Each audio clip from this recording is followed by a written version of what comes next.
Good afternoon. I will begin with one overarching message. We at the Fed understand the hardship that high inflation is causing. We're strongly committed to bringing inflation back down, and we're moving expeditiously to do so. We have both the tools we need and the resolve that it will take to restore price stability on behalf of American families and businesses. The economy and the country have been through a lot over the past 2.5 years and have proved resilient.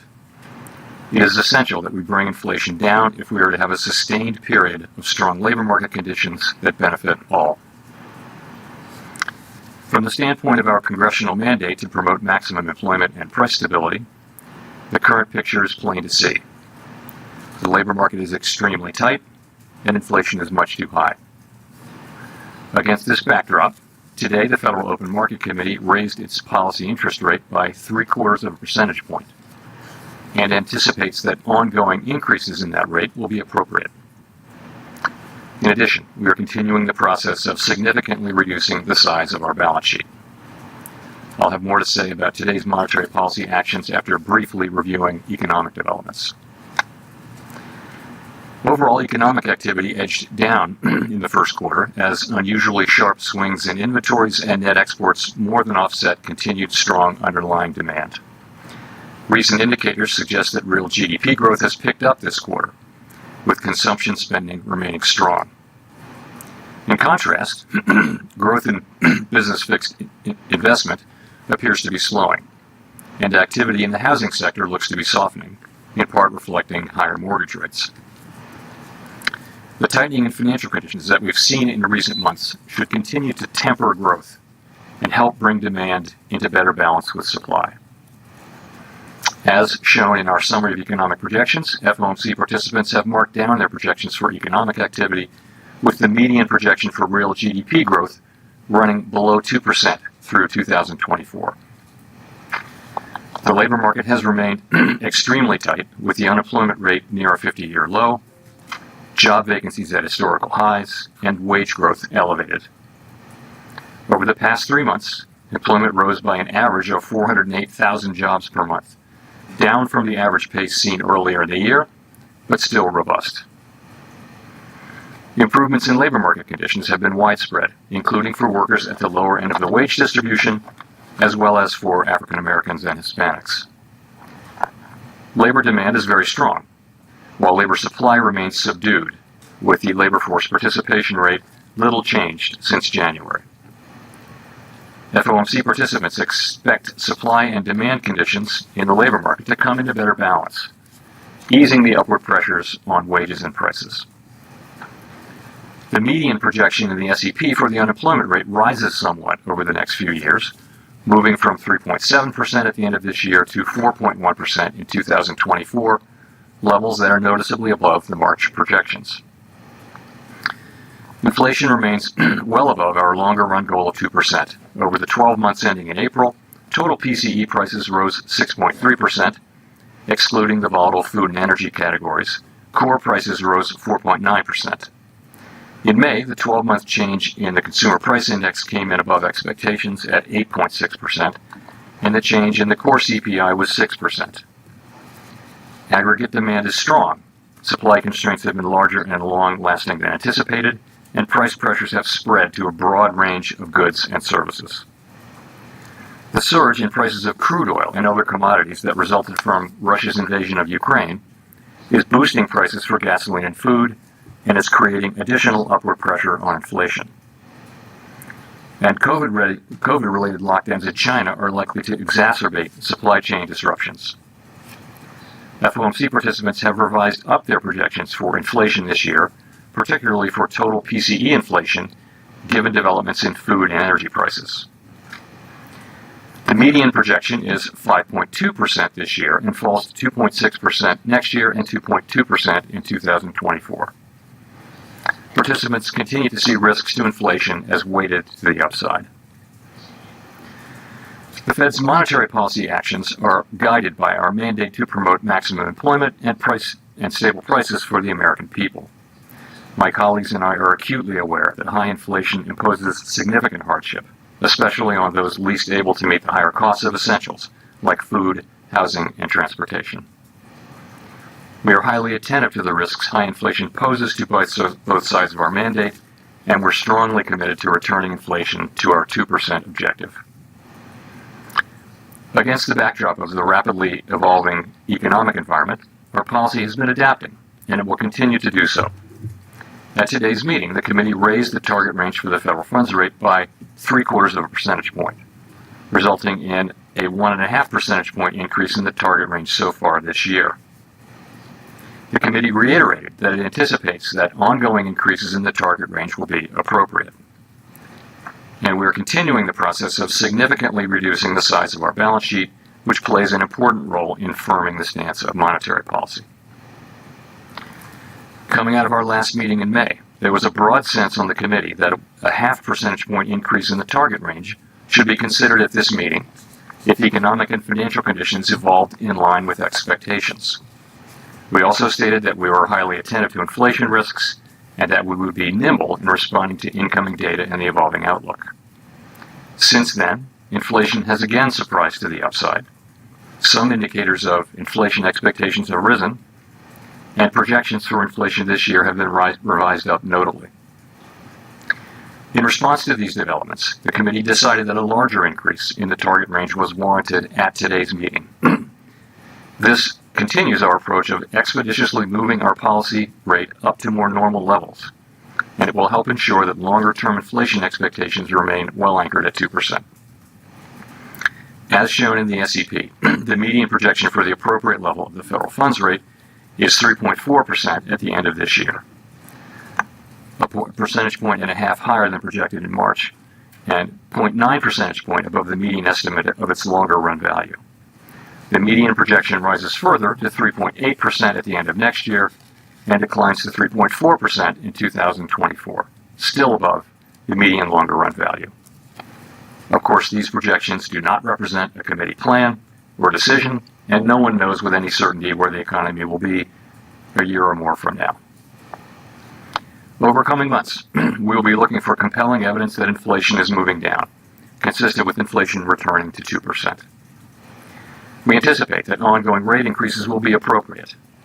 The pace of those changes will continue to depend on the incoming data and the evolving outlook for the economy. Clearly, today's 75 basis point increase is an unusually large one, and I do not expect moves of this size to be common. From the perspective of today, either a 50 basis point or a 75 basis point increase seems most likely at our next meeting. We will, however, make our decisions meeting by meeting, and will continue to communicate our thinking as clearly as we can. Our overarching focus is using our tools to bring inflation back down to our 2% goal and to keep longer-term inflation expectations well anchored. Making appropriate monetary policy in this uncertain environment requires a recognition that the economy often evolves in unexpected ways. Inflation has obviously surprised to the upside over the past year, and further surprises could be in store. We therefore will need to be nimble in responding to incoming data and the evolving outlook. And we will strive to avoid adding uncertainty to what is already an extraordinarily challenging and uncertain time. We are highly attentive to inflation risks and determined to take the measures necessary to restore price stability. The American economy is very strong and well positioned to handle tighter monetary policy. To conclude, we understand that our actions affect communities, families, and businesses across the country. Everything we do is in service to our public mission.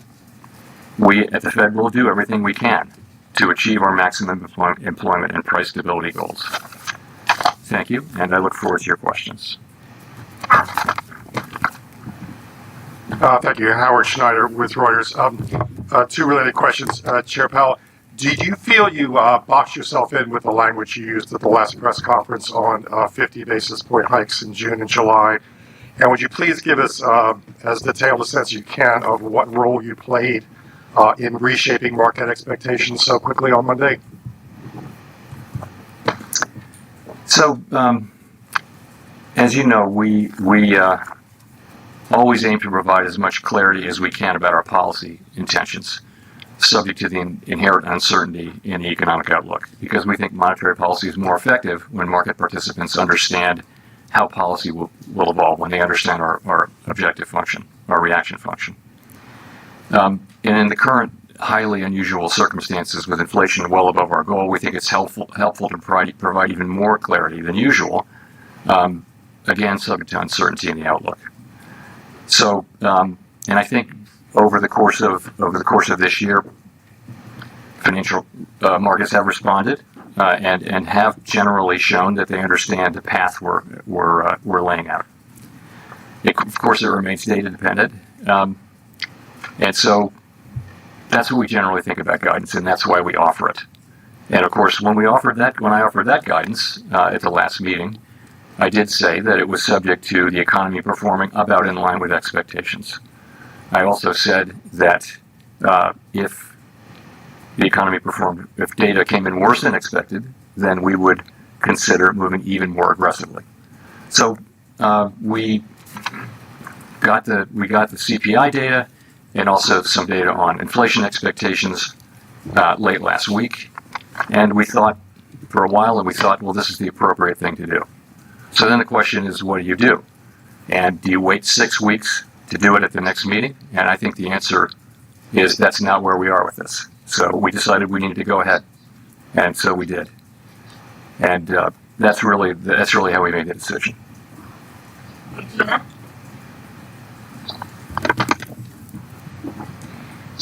Thanks for taking our question. Gina Smilik with the New York Times.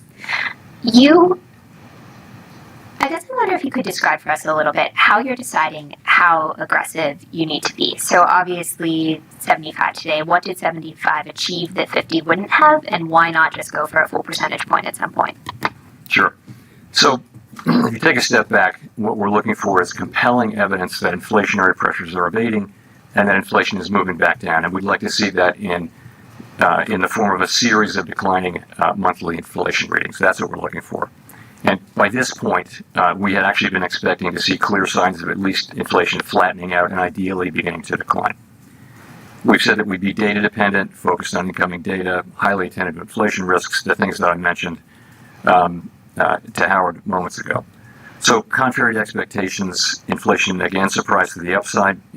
Some indicators of inflation expectations have risen, and projections of this year have moved up notably. So we thought that strong action was warranted at this meeting, and today we delivered that in the form of a 75 basis point rate hike, as I mentioned. So what was the point of it really is this.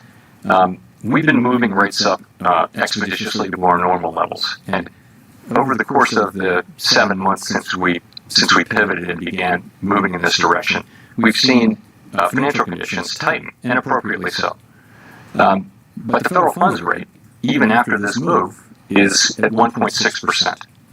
So again, the committee is moving rates up expeditiously to more normal levels, and we came to the view that we'd like to do a little more front-end loading on that. So I think that the SEP gives you the levels that people think are appropriate at given points in time.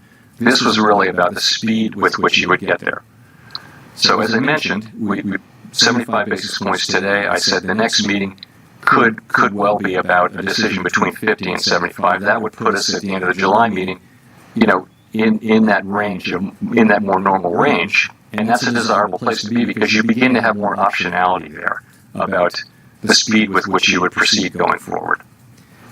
Just talking about the SEP for a second, what it really says is that committee participants widely would like to see policy at a modestly restrictive level at the end of this year, and that's 6 months from now. And so much data and so much can happen. So remember how highly uncertain this is.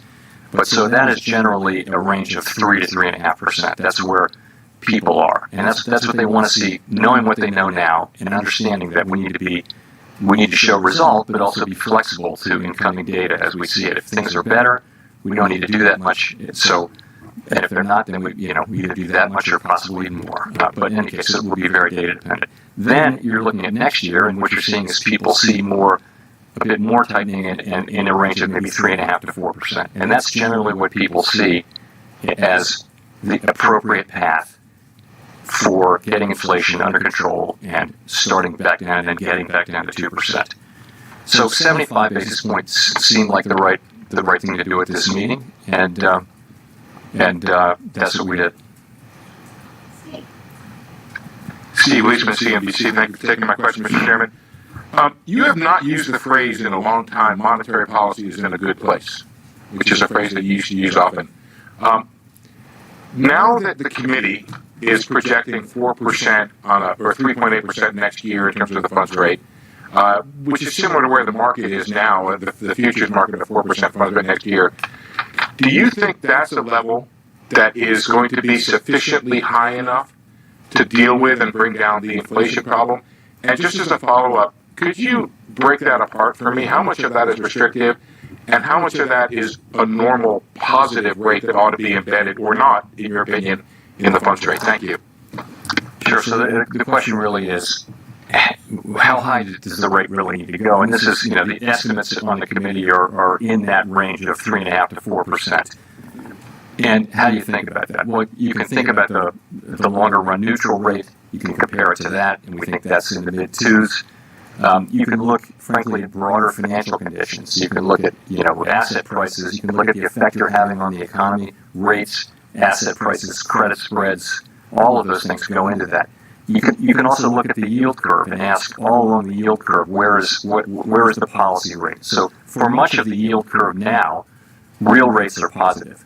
That's not true at the short end. At the short end of the yield curve, in the early years, you don't have you have negative rates still. So that really is one data point. It's one part of financial conditions. So I think I have to look at it this way. We move the policy rate. That affects financial conditions, and that affects the economy. We have, of course, rigorous ways to think about it, but ultimately it comes down to, do we think financial conditions are in a place where they're having the desired effect on the economy? And that desired effect is, we'd like to see, demand moderating. Demand is very hot still in the economy. We'd like to see the labor market getting back better in balance between supply and demand. And that can happen both from supply and demand. Right now, demand is substantially higher than available supply, though. So we feel that there's a role for us in moderating demand. Those are the things we can affect with our policy tools. There are many things we can't affect, and those would be things, the commodity price issues that we're having around the world due to the war in Ukraine and the fallout from that, and also just all of the supply side things that are still pushing upward on inflation. So that's really how I would think about it. 3.8%, 4% get it done, because you get the job done bringing you back into this year. I think it's certainly in the range of plausible numbers. I think we'll know when we get there, really. I mean, honestly, that would be, you would have positive real rates, I think, and inflation coming down by then. I think you'd have positive real rates across the curve. I think that the neutral rate is pretty low these days, so I would think it would. But you know what? We're gonna find that out empirically. We're not going to be completely model driven about this. We're going to be looking at this, keeping our eyes open and reacting to incoming data both on financial conditions and on what's happening in the economy.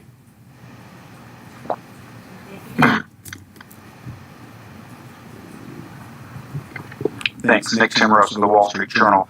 Chair Powell, you've said that you like your policy to work through expectations, and now obviously this decision was something quite different from how you and almost all of your colleagues had set those expectations during the intermeeting period. And I know you just said that what changed was really the inflation data, the inflation expectations data, but I'm wondering on the inflation expectations data, was there something you saw that was unsettling enough to risk eroding the credibility of your verbal guidance by doing something so different from what you had socialized before? So if you look at we look at a broad range of inflation expectations. So you've got the public, you've got surveys of the public and of experts, and you've also got market-based. And I think if you look across that broad range of data, what you see is that expectations are still in the place, very much in the place, where short-term inflation is going to be high, but comes down sharply over the next couple of years. That's really where inflation expectations are. And also, as you get away from this episode, they get back down close to 2%. And so this is really very important to us that remain the case. And I think if you look for most measures, most of the time, that's what you see. If we even see a couple of indicators that bring that into question, we take that very seriously. We do not take this for granted. We take it very seriously. So the preliminary Michigan reading, it's a preliminary reading. It might be revised. Nonetheless, it was quite eye-catching, and we noticed that. We also noticed that the index of common inflation expectations at the board has moved up after being pretty flat for a long time. So we're watching that, and we're thinking, this is something we need to take seriously. And that is one of the factors, as I mentioned, one of the factors in our deciding to move ahead with 75 basis points today was what we saw in inflation expectations. We're absolutely determined to keep them anchored at 2%. That was one of the reasons. The other was just the CPI reading. So if you saw a movement like that again, another tick up in inflation expectations, would that put a 75 or even 100 basis point increase in play at your next meeting? I'll just say we're going to react to the incoming data, and appropriately, I think. So I wouldn't want to put a number on what that might be. The main thing is to get rates up, and then pretty soon we'll be in an area where we're, I think, as you get closer to the end of the year, you're in a range where you've got restrictive policy, which is appropriate, 40-year highs in inflation. We think the policy is going to need to be restrictive, and we don't know how restrictive. So I think that's how we'll take it. Hi, Chair Powell. Neil Irwin from Axios. Thanks for taking our questions. The late-breaking kind of decision to go to 75 basis points, do you worry that will make policy guidance a less effective tool in the future? And should we think of that as a kind of symmetrical reaction function if we start to get soft readings on inflation or if the labor market starts to roll over? To take your second question first, yes. I mean, I think we're resolved to take this on, but we're going to be flexible in the implementation of it. Sorry, and your question was guidance. So, again, the overall exercise is that we try to provide as much clarity about our policy intentions as we can, because we think that makes monetary policy work better. It's always a trade-off, because you have to live with that guidance. And so you do it, and it helps a lot of the time. I frankly think this year has been a demonstration of how well it can work.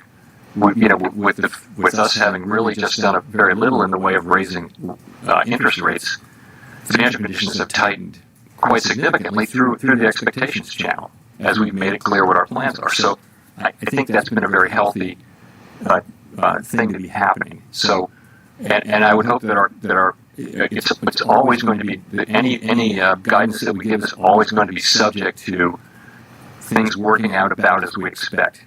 And in this particular situation, we're looking for something specific, and that is progress on inflation. We want to see progress. We want to see inflation can't go down until it flattens out, and that's what we're looking to see. And if we don't see that, then that's the kind of thing that will cause. Even if we don't see progress for a longer period, that could cause us to react. But we will soon enough. We will be seeing some progress at some point. and we'll react appropriately to that too. But I would like to think though that our guidance is still credible, but it's always going to be conditional on what happens.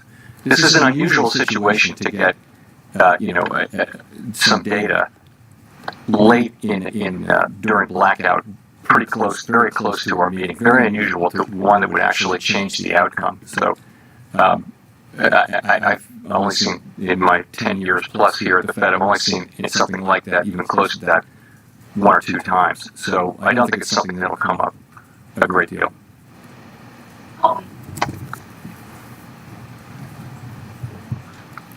Thank you so much for taking our questions. Colby Smith with the Financial Times. On the clear and convincing threshold for the inflation trajectory, what is the level of realized inflation that meets that criteria? And how is the committee thinking about the potential trade-off of much higher unemployment than even what's forecasted in the SEP if inflation is not moderating, at this acceptable pace? Sorry, the second part I didn't get. What's the potential trade-off with higher unemployment than even what's forecasted in the SEP if inflation is not moderating at an acceptable pace? Right. So what we want to see is a series of declining monthly readings for inflation, and we'd like to see inflation headed down. So, but and right now our policy rate is well below neutral, right? So, soon enough we'll have our policy rate. Let's assume the world works out about like the SEP says. The policy rate will be up where we think it should be, and then the question would be, do you slow down? Does it make you'll be making these judgments about, is it appropriate now to slow down from 50 to 25, let's say, or speed up? So that's the kind of thinking we'll be doing, and we're looking ultimately. We're not going to declare victory until we see a series of these, really see convincing evidence, compelling evidence that inflation is coming down, and that's what I mean by that's what it would take for us to say, okay, we think this job is done, because we saw last year inflation came down over the course of the summer and then turned right around and went back up. So I think we're going to be careful about declaring victory. But again, the implementation of our policy is going to be flexible and sensitive to incoming data. Are you more concerned now that to bring down inflation is going to require more than just some pain at this point? Again, I think that I do think that their objective, and this is what's reflected in the SEP, but our objective really is to bring inflation down to 2% while the labor market remains strong. I think that what's becoming more clear is that many factors that we don't control are going to play a very significant role in deciding whether that's possible or not. And there I'm thinking, of course, of commodity prices, the war in Ukraine, supply chain, things like that, where we really can't. The monetary policy stance doesn't affect those things. So, but having said that, there is a path. There's a path for us to get there. It's not getting easier. It's getting more challenging because of these external forces, and that path is to move demand down, and you have a lot of surplus demand in take for example in the labor market. So you have two job vacancies essentially for every person actively seeking a job, and that has led to a real imbalance in wage negotiating. You could get to a place where that ratio was at a more normal level, and you would expect to see those wage pressures move back down to a level where people are still getting healthy wage increases, real wage increases, but at a level that's consistent with 2% inflation. So that's a possibility, and you could say the same thing about some of the product markets where there's just excess capacity, and where the strong demand has gone into where they're capacity constrained, right? So you have effectively what we think of as a vertical supply curve or close to it. So demand comes in and it's very strong. It shows up in higher prices, not higher quantities, not more cars, because they can't make the cars because they don't have the semiconductors. So in principle, that could work in reverse. When demand comes down, you could see, and it's not guaranteed, but you could see prices coming down, more than the typical economic relationships that you see in the textbooks would suggest because of the unusual situation we're in on the supply side. So there's a pathway there. It is not going to be easy, and again, it's our objective, but as I mentioned, it's going to depend to some extent on factors we don't control. Rachel. Hi, Chair Powell. Thank you for taking our questions. Rachel Siegel from the Washington Post. So the new projections show the unemployment rate ticking up through 2024. Is a higher unemployment rate necessary in order to combat inflation? And what is lost if the unemployment rate has to go up and people lose their jobs in order to control inflation? Thank you. So you're right. In the SEP, we have unemployment going up to 4. The median is 4.1%. There, of course, a range of actual forecasts, and I would characterize that if you were to get inflation down to, on its way down to 2%, and the unemployment rate went up to 4.1%. That's still a historically low level. We hadn't seen unemployment rates below 4% until a couple of years ago. We'd seen it for like 1 year in the last 50. So the idea that 3.6% is historically low in the last century. So a 4.1% unemployment rate with inflation well on its way to 2%, I think that would be a successful outcome. So we're not looking to have a higher unemployment rate, but I would say that I would certainly look at that as a successful outcome.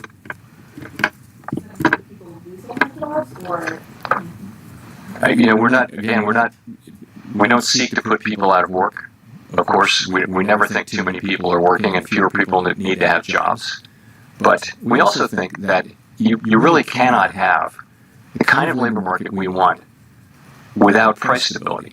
And we have to go back and establish price stability so we can have that kind of labor market. And that's a labor market where, where workers are getting wage increases. Maybe the workers at the lower end of the spectrum are getting the biggest wage increases as they were before the pandemic. Where participation is high, where there's lots of job opportunities, where it's just the labor market we had before the pandemic that's what we want to get back to. And you see, disparities between various groups at historic lows. We'd love to get back to that place, but to get there, it's not going to happen with the levels of inflation we have. So we have to restore that, and it really is in service in the medium and longer term of the kind of labor market we want and hope to achieve.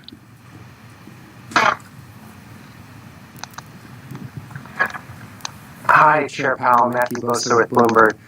So, as you just mentioned, the committee is now projecting a 0.5 percentage point rise in the unemployment rate in the SEPs over the next couple of years, and it removed a line from its policy statement about thinking that the labor market can remain strong while it tightens policy. You just mentioned that that is still your objective, though, so I'm wondering if you could explain why that line was removed from the statement, and also whether this means that FOMC is trying to induce a recession now to bring inflation down. We're not trying to induce a recession now. Let's be clear about that. We're trying to achieve 2% inflation consistent with a strong labor market. That's what we're trying to do. So let me talk about that sentence. Clearly, it's our goal to bring about 2% inflation while keeping the labor market strong, right? And that's kind of what the SEP says. That the SEP has inflation getting down to a little above 2% in 2024 with unemployment at 4.1%. So and this is a strong labor market. This is a good labor market. And as I mentioned, there are pathways to do it. But those pathways have become much more challenging due to factors that are not under our control.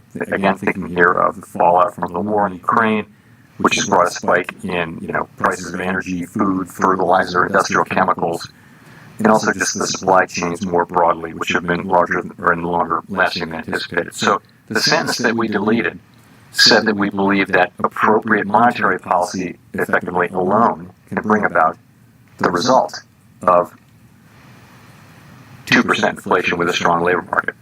And so much of it is really not down to the monetary policy. It just didn't. It just the sentence isn't. It kind of says on its face that monetary policy alone can do this, and that just didn't seem appropriate. So we took the sentence out. Given the new projections for the unemployment rate, could you talk a little bit about what accounts for such reduced confidence against, say, a month ago or 3 months ago that inflation will largely normalize on its own as these supply side issues get worked out? Thanks. Well, yeah, I think you've seen, again, we've been expecting progress, and we didn't get that. We got sort of the opposite. So I also think the situation, really since the consequences of the Ukraine war become more and more clear, what you're seeing is the situation getting more difficult. And you look around the world. I mean, lots of countries are looking at inflation of 10%, and it's largely due to commodities prices. But all over the world, you're seeing these effects, and we're seeing them here. Gas prices, all-time highs and things like that. That's not something we can do something about. So that is really. And by the way, headline inflation is important for expectations. The public's expectations. Why would they be distinguishing between core inflation and headline inflation? Core inflation is something we think about because it is a better predictor of future inflation. But headline inflation is what people experience. They don't know what core is. Why would they? They have no reason to. So that's expectations are very much at risk due to high headline inflation. So it's become, the environment has become more difficult, clearly, in the last 4 or 5 months. And hence the need for the policy actions that we took today, hence our resolution to get rates up and ultimately get them to where we think they need to be in coming months. Thanks, Chair Powell. Edward Lawrence with Fox Business. I want to ask you, you talked about CPI going to 8.6%. The retail sales surprised the market by falling, and then revisions to the previous months were down. Are you hearing from contacts about consumers slowing spending or changing their habits? So we're, of course, watching very, very carefully for that, and looking at the retail sale, the big store numbers, and all that kind of thing. And so, but I think the fair summary of what we see is you see continuing shifts in consumption. You see some things the sales going down, but overall, spending is very strong. The consumer's in really good shape financially. They're spending. There's no sign of a broader slowdown that I can see in the economy. People are talking about it a lot. Consumer confidence is very low. That's probably related to gas prices, and also just stock prices to some extent for other people. But that's what we're seeing. We're not seeing a broad slowdown. We see job growth slowing, but it's still at quite robust levels. We see the economy slowing a bit, but still growth levels, healthy growth levels. So then as you are raising rates in this economy, how closely are you watching consumer spending, or is there another indicator that you're watching more closely? It would be hard to watch anything much more closely than we watch consumer spending. But we watch everything. We watch business fixed investment, which actually has softened a bit. We're responsible for watching everything. But consumption is 60-some% of the economy, 2/3 of the economy. So naturally, we spend a lot of time on that. And again, there's a lot going on. There are a lot of flows back and forth. But ultimately, it does appear that the U.S. economy is in a strong position and well positioned to deal with higher interest rates. Thank you, Mr. Chairman. Michael McKee from Bloomberg Radio and Television. Are you targeting headline inflation now or core inflation? In other words, how far would you chase oil prices if they keep going up, if that's going to be the component that drives expectations? Would you risk recession for a headline rate if the core rate is holding steady or starting to go down? So we're responsible for inflation in the law, and inflation means headline inflation. So that's our ultimate goal. We, of course, like all central banks do, look very, very carefully at core inflation because it's a much better predictor, and it's a much better predictor of where inflation is going, and it's also more relevant to our tools. As I mentioned, the parts that don't go into core are mostly outside the scope of our tools, so we look at that. But the current situation is particularly difficult because of what I mentioned about expectations. We can't affect. Really, I mean, the energy prices are set by global commodity prices. And most of food, not all of it, but most food prices are pretty heavily influenced by global commodity prices too, also other things. So we can't really have much of an effect, but we have to be mindful of the potential effect on inflation expectations from headlines. So it's a very difficult situation to be in.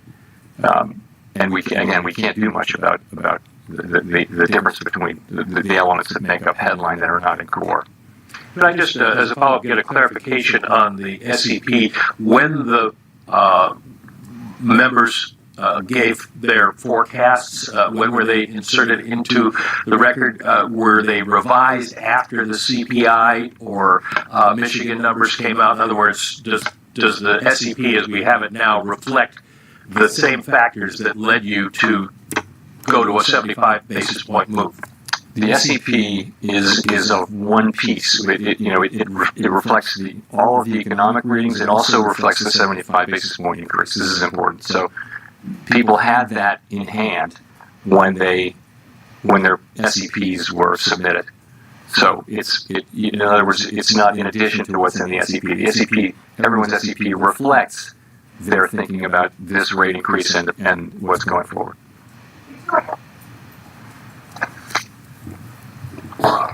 Hi, Victoria Guida from Politico. I wanted to ask about how you're measuring progress, especially since you've now started front-loading rate hikes more. You've talked about how you want to see inflation coming down over a series of reports, and I guess I'm curious whether you think inflation data itself is a really good indicator, or whether you might be concerned that it's a lagging indicator, or that it might send confusing signals, given that, as you've talked about, there are sort of supply and demand aspects. And I guess my question is, do you think that inflation data will tell you when you've gone to where you need to go, or do you just feel like maybe it's better to overshoot than to undershoot?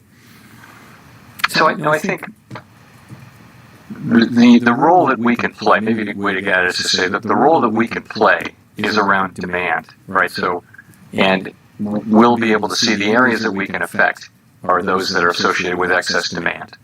And we'll be able to see our effect on, for example, job openings in real time. So, that would tell us about wages. Wages are not principally responsible for the inflation that we're seeing, but going forward, they would be very important, particularly in the service sector. So, sorry, I'm not sure I'm getting to your question. My question is inflation data itself the best indicator for when you're getting to where you need to go, or might it lead you to go too far? There's always a risk of going too far or going that far enough. And it's going to be a very difficult judgment to make, or maybe not. Maybe it'll be really clear. But we're quite mindful of the dangers. But I will say the worst mistake we could make would be to fail, which is not an option. We have to restore price stability. We really do. Because everything, it's the bedrock of the economy. If you don't have price stability, the economy is really not going to work the way it's supposed to. It won't work for people. Their wages will be being eaten up.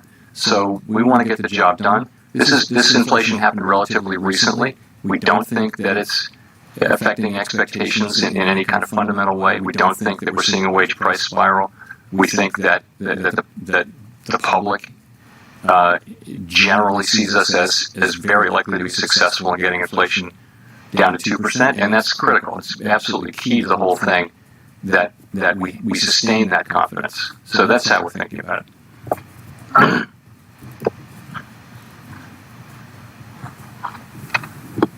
Hi, Brian Shum with Yahoo Finance. I just want to expand, I guess, on what you just said now about the general public feeling like you can get this done. When you talk about consumer sentiment being down, household inflation expectations being up, recession just broadly being dinner table talk, does the general feel among American households and also businesses square with your explanation of the economy, given that the description of inflation in the statement didn't change between May and June? Thanks. So clearly, people don't like inflation a lot, and many people are experiencing it really for the first time. Because we haven't had anything like this kind of inflation in 40 years, and it's really something people don't like, and they're experiencing that, and that's showing up in surveys and in all kinds of ways. And We understand that, and we understand the hardship that people are experiencing from high inflation, and we're determined to do what we can to get inflation back down. So that's really what we're saying. Clearly, it's an incredibly unpopular thing, and it's very painful for people. So, but I guess what I'm saying is the question, really critical question from the perspective of doing our job, is making sure that the public does have confidence that we have the tools and will use them, and they do work to bring inflation back down over time. It will take some time, we think, to get inflation back down, but we will do that. Chris. Thank you. Chris Rugaber at Associated Press. You have talked about inflation a few times and mentioned oil prices, China lockdowns. But aside from rises in commodity prices such as gas prices, we're also seeing stickier measures of inflation increasing, such as the Cleveland Fed's median and trimmed mean CPIs. I mean, how persistent do you see those underlying measures of inflation, and how do you expect to? Then where do you see those going in the near future? Yeah. So, as I mentioned, I think in my opening statement, the inflation has started off in quite narrow, very directly pandemic-related areas, and it's spread now broadly across the economy and into the services sector as well. It was really in the goods sector at the beginning. Particularly, you're seeing in travel now. If you've flown on a plane lately, planes are very full and plane tickets are very expensive. Some of that will be passed through of energy prices, but you're experiencing services inflation. Shelter inflation is high. So the question, and you see the Cleveland measure going up, and many other measures are going up. So it's a time when we're not seeing progress, and we want to see progress, and that's really another part of why we did what we did today, and why the S&P looks like it does. Is that we see it as appropriate to get the policy rate up to restrictive levels, which would be, in the thinking of the committee, somewhere in the range of 3 to 3.5% by year end, and then after that, you see what the rest of the S&P says. So I hope that's responsive to your question. Yes. Hi, Chair Powell, Nancy Marshall-Genser with Marketplace. Do you still think a softish landing is possible, and how would you define that at this point, considering the revised projections for unemployment, GDP, inflation? So I think what's in the S&P would certainly meet that test. If you're looking at getting back down to almost a 2% inflation by 2024, and the unemployment rate is still as low as 4.1%, I would call that as meeting that test. Do I still think that we can do that? I do. I don't want to be the handicapper here. That is our objective. And I do think it's possible. Like I said, though, I think that events of the last few months have raised the degree of difficulty, created great challenges. And again, the answer to the question, can we still do it? There's a much bigger chance now that it'll depend on factors that we don't control, which is, fluctuations and spikes in commodity prices could wind up taking that option out of our hands. So we just don't know. But we're focused on, very, very focused on getting inflation back down to 2%, which we think is essential for the benefit of the public, and also to put us on a path back to a sustainably strong labor market like the one we had before the pandemic. Okay.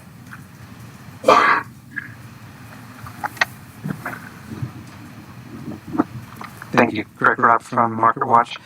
Chair Powell, I was wondering if you could talk a little bit more. Economists are worried that you're kind of hitting the economy with a sledgehammer, and that now there's even more risk of a recession than a 50-50 path of rates. So could you talk a little bit more about that, and what evidence would get you to stop rate hikes and maybe even reverse them? Sure. So, as I mentioned, financial conditions have tightened over the last 7 months, and that's a good thing, we think. But the federal funds rate, even after this increase, is at 1.6%. So it's hard to see how that is too high of a rate. And even if we did another, we're going to get here by the end of the summer somewhere in the twos probably.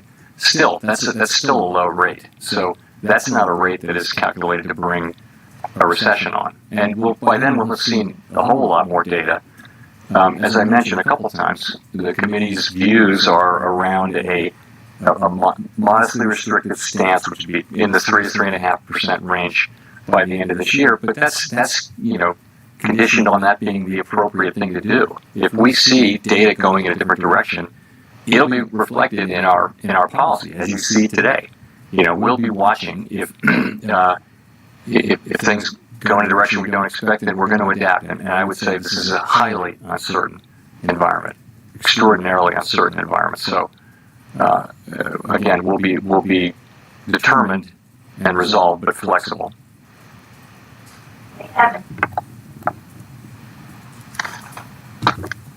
Evan Reiser, Market News International. Thank you, Chair Powell. I was wondering if the Fed has initiated a review of the conduct of monetary policy over the last 2 years or so, given the inflation, and will that be shared with the public?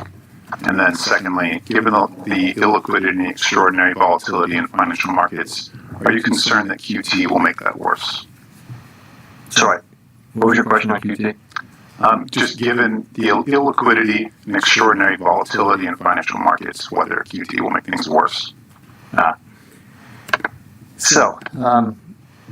course, we've been looking, very carefully and hard at why inflation picked up so much more than expected last year and why it proved so persistent. It's hard to overstate the extent of interest we have in that question, morning, noon, and night. So, but you have to understand the context. Really, the context is this: for decades before the pandemic and the reopening, you had a world where inflation was dominated by disinflationary forces such as declining population or aging demographics, let's call it that, globalization enabled by technology, other factors, low productivity. So, and that's how all the models work. It is decades and decades of data.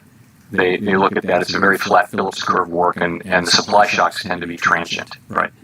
So we have now experienced an extraordinary series of shocks, if you think about it. The pandemic, the response, the reopening, inflation, followed by the war in Ukraine, followed by shutdowns in China, the war in Ukraine potentially having effects for years here.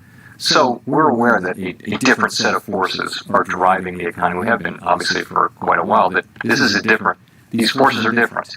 Inflation is behaving differently. And in our thinking, it really is a question of very strong demand, but you couldn't get this kind of inflation without a change on the supply side, which is fair for anybody to see, which is these blockages and shortages and people dropping out of the labor force and things like that. So that's how we're looking at it.